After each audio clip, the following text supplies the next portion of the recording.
Baskin taunted in, damage from the poison. It's been good. You need some more autos, need a little bit more CC. The taunt's going to come back relatively soon, and there it is, the lockdown. Takes him a little longer than they would like, but Nika goes over, protects the Titan, is going for Certainly it, not. A wall onto Paul, looks for the damage, didn't quite have it. Up into the sky, though, and he looks for the dunk, finds it where he wants it. Autos are good, and Nika puts the 11th on the board for the Dragons. They are running.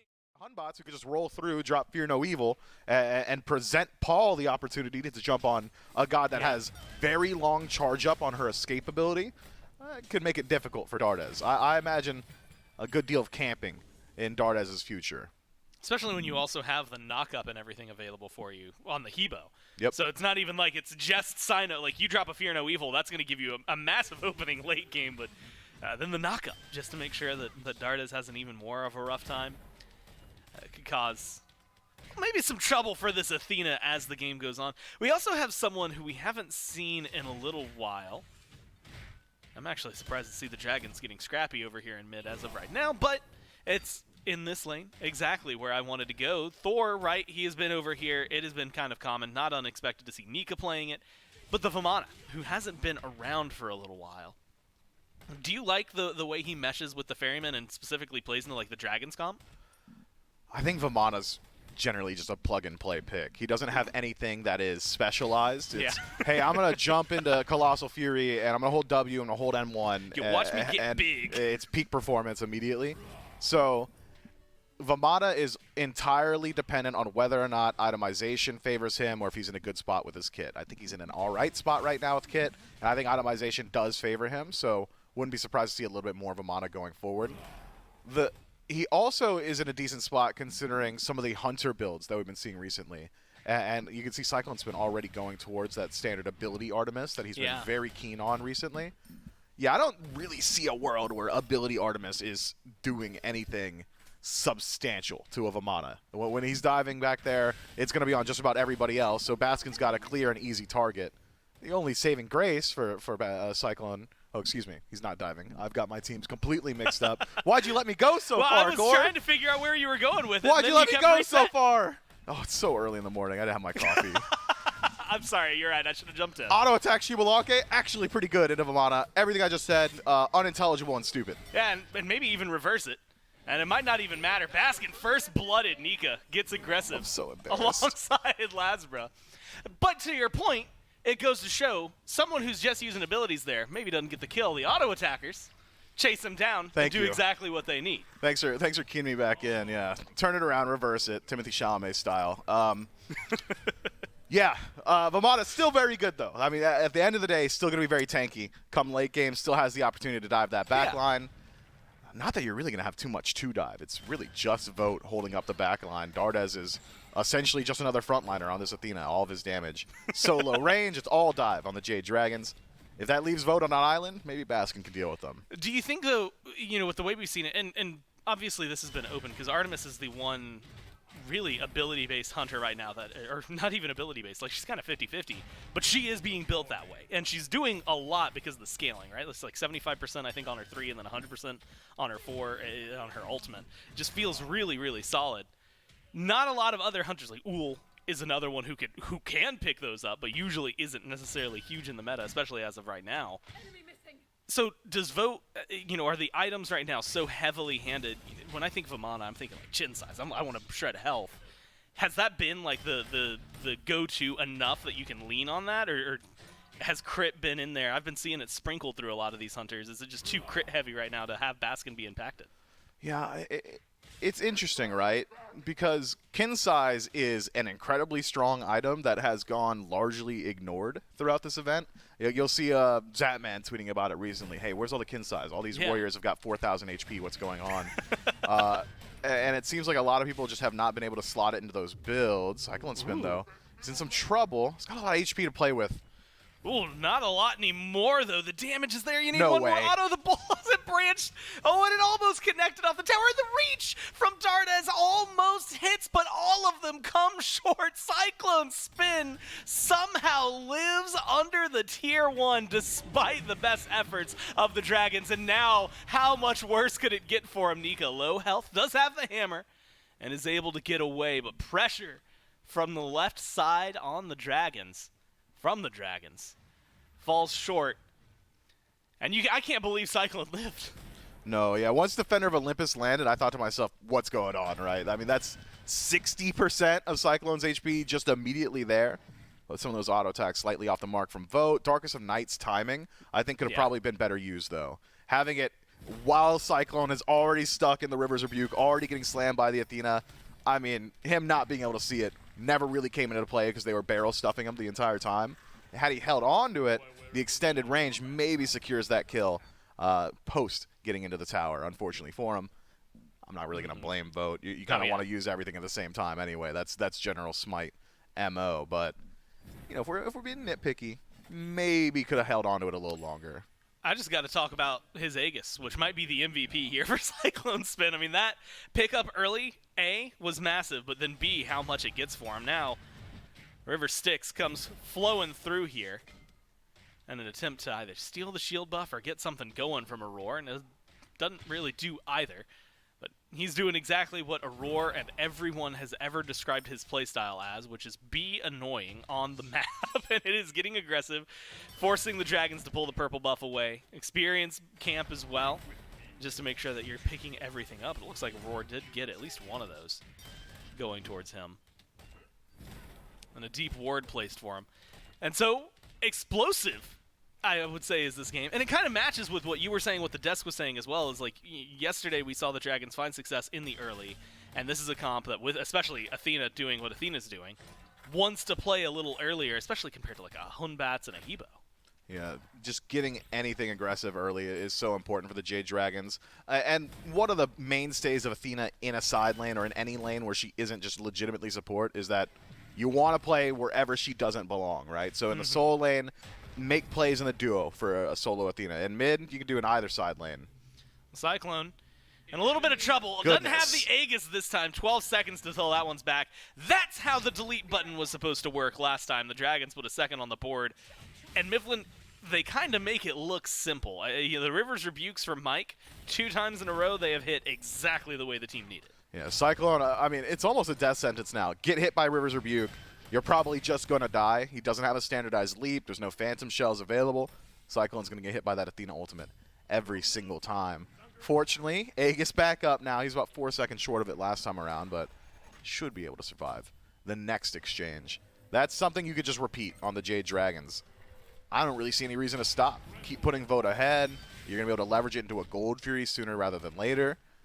Keep Cyclone Spin down. His build's largely pretty expensive. This ability build with Transcendence, Jotuns, those items. It costs a lot of gold. He's going to be hard to come by it. Baskin narrowly avoids the wall from Nika. The thing I'm curious about, though, if you put a lot of pressure on Cyclone, and right now it's only the one death, forced the Aegis the last time around, I wonder, do you run into, I'm going to call it a Panda Cat situation, where you're down 4 levels, and then he just still has a huge impact because your Artemis play is just that great? Or does the team around him maybe not create enough space for that to work as easily? There's great peel on the Styx Ferryman. Anytime you're 4 levels down, you probably should have just already lost the game, I think. I mean, there's just so much you could do. Essentially, if someone's 4 levels down, they are a non-factor in the team fight, and so forcing engagements around objectives is generally the name of the game. I wouldn't say that was Panda Cat being just the most superb player ever and making a crazy comeback. It was more so he just extended the match to the point that he was allowed to get involved once more.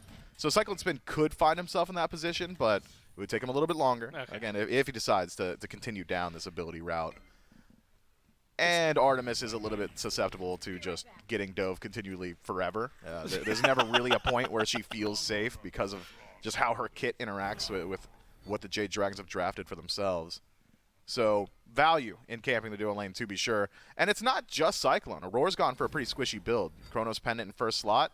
You could jump on him, too. And the exact same combo works. He doesn't really have any great ways to interact with River's Rebuke. If I remember, in his tier list video, which theoretically you can go watch probably during a break at youtube.com/SmitePro, where he discussed ranked supports alongside Trelly.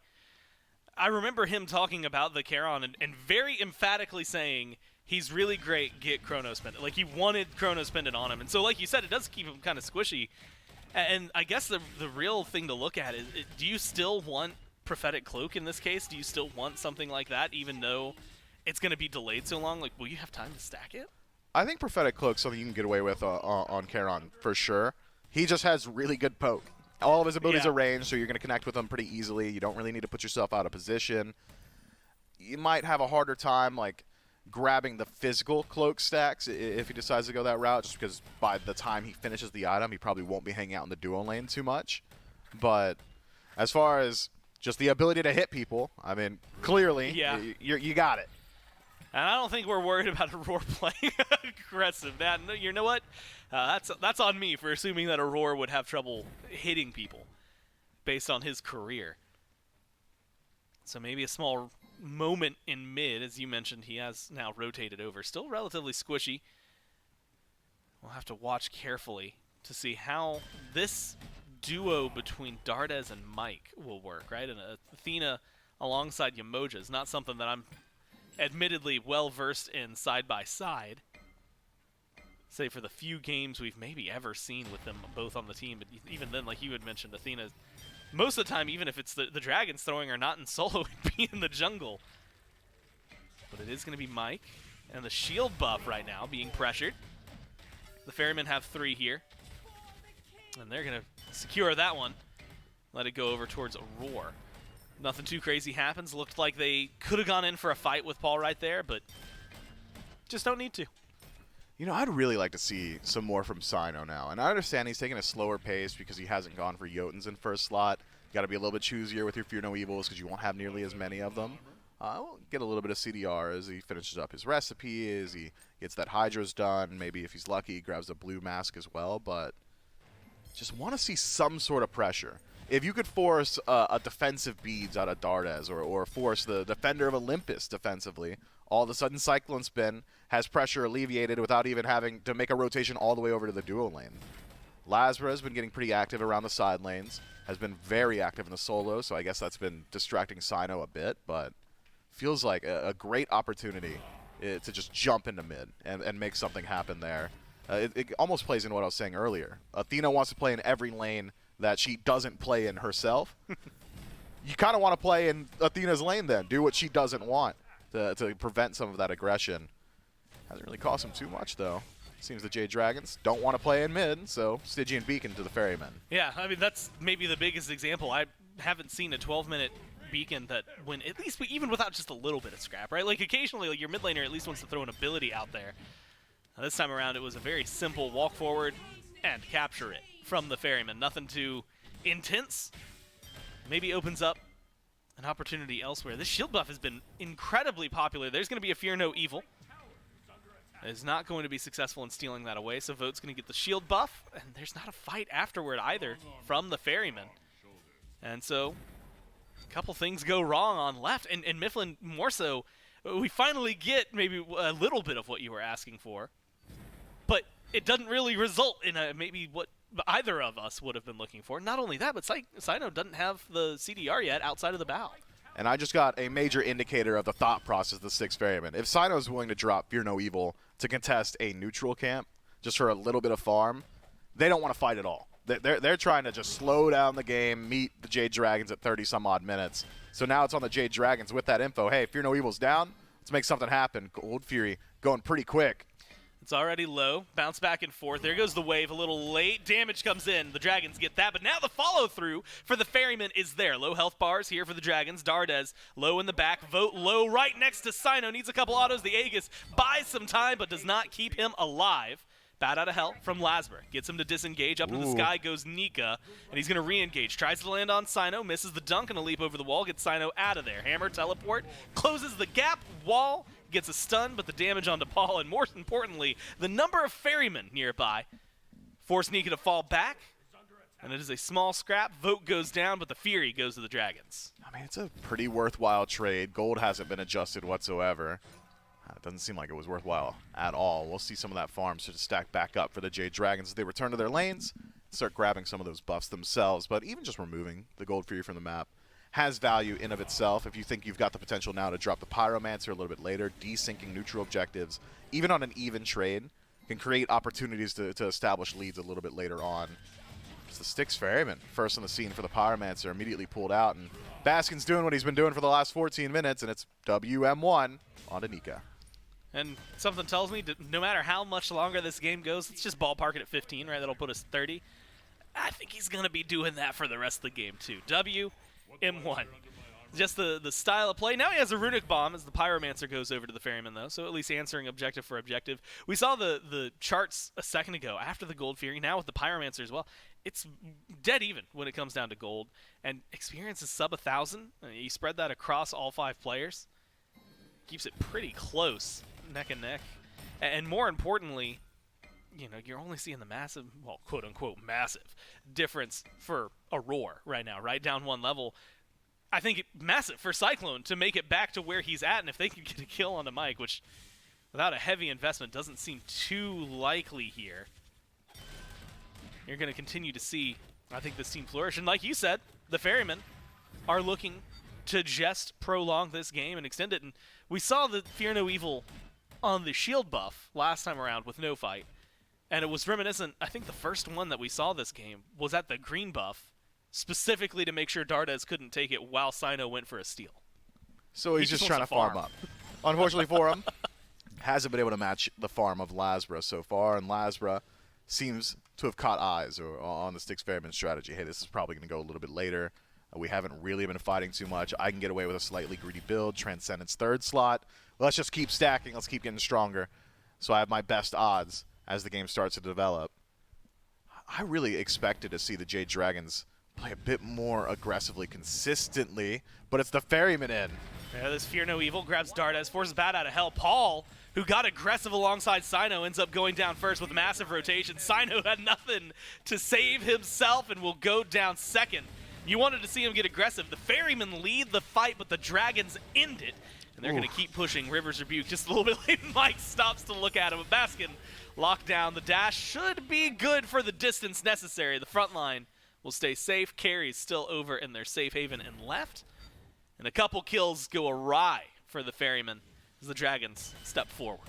Yeah, the Ferryman must have known that Nika was on his rotation, but unconcerned, unperturbed, decided to stick around for the fight. Paul's ultimate does a ton of damage, probably bolsters their confidence in the ability to take the engagement. Unfortunately for him, wasn't quite taking into account how much damage Nika was going to do to Paul immediately upon landing and separate the team fight. So it's the Jade Dragons once more on the win in the team fight. But is it the Styx Ferrymen who are just going to grab themselves another Stygian Beacon? It's not as good as it used to be, but it's still pretty good. Stacks a little bit more as well, right? You can go up to 6, I believe. So it's like you said, right now, 2 in, probably not as great. But the first one they got unanswered. This one, there was at least presence from the Dragons, but they managed to pick it up.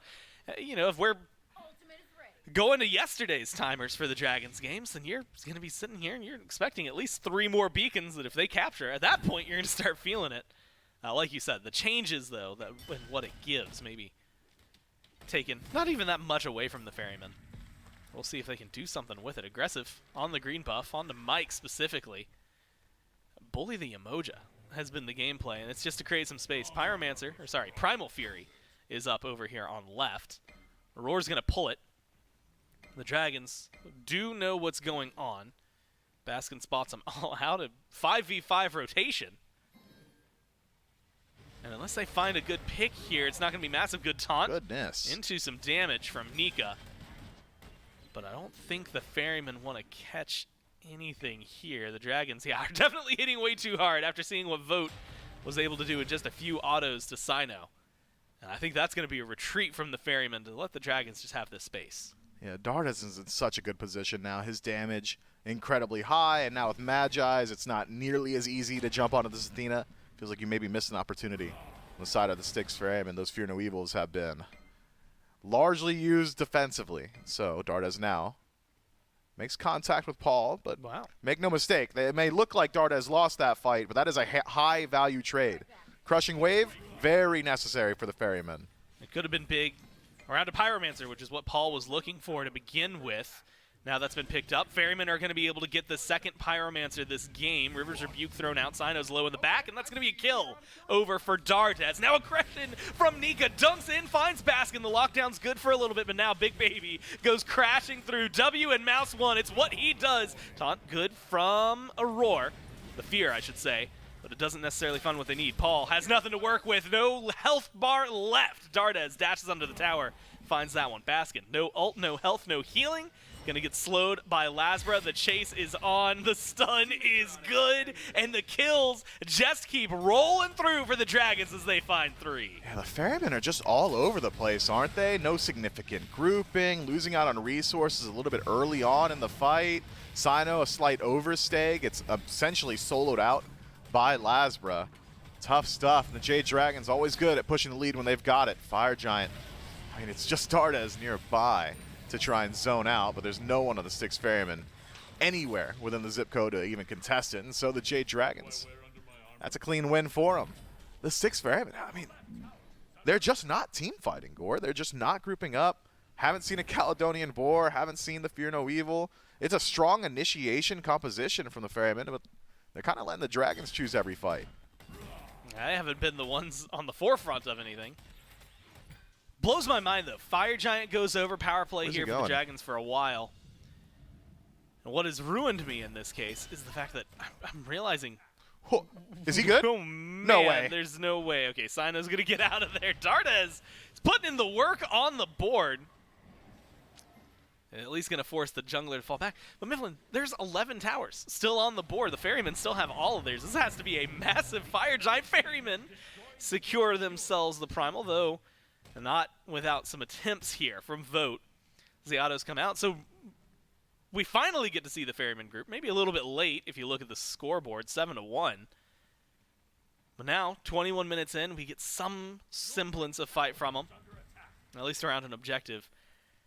This is just all going to fall back on defense, and that maybe forces them to group up, but because of the amount of towers, we still might not get to see them all 5 together. And maybe this is what the Ferrymen were vying for as well. The Jade Dragons are a team that have historically struggled on Siege. Yeah. They have struggled mightily to close out games, especially when the gold is as close as it is now.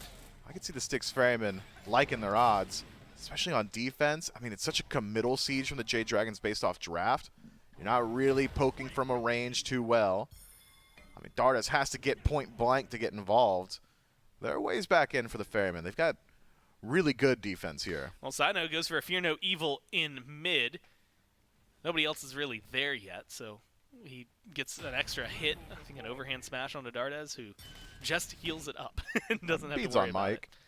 it. Yeah, beads on Mike, so that will actually be massive for him. So a small opening, and their tier 2s are still up, so as far as defense has gone, this has been pretty solid for the first 20 minutes. The other thing, and I just thought of this as we were watching very specifically an engagement in left. Speaking of engagements, right is where it's going to be, and Sino just can't catch a break. Damage from Lasbra through the roof, and now 5-0-1 for Dardes on this Athena mid. As the rotations come through, and the damage is just too much to handle. Beacon spawns in, this time captured by the Jade Dragons. Going to put the Titans on the board. He's going to throw those Titans in mid in about 30 seconds. Mifflin, the Dragons are just playing clean, and there's not much to do about it. With Sino gone, I don't know that we're going to see anything from the Ferrymen for the next few minutes. I mean, will the Jade Dragons even ask any difficult questions? Are they willing to group up? See just tier 2 and mid. Seems like it. Styx Ferrymen, 10 seconds left on Sino's respawn. Probably don't have any horse in this race, especially with Paul down to 50%, Aurora as well. I mean, it's just dangerous standing this close.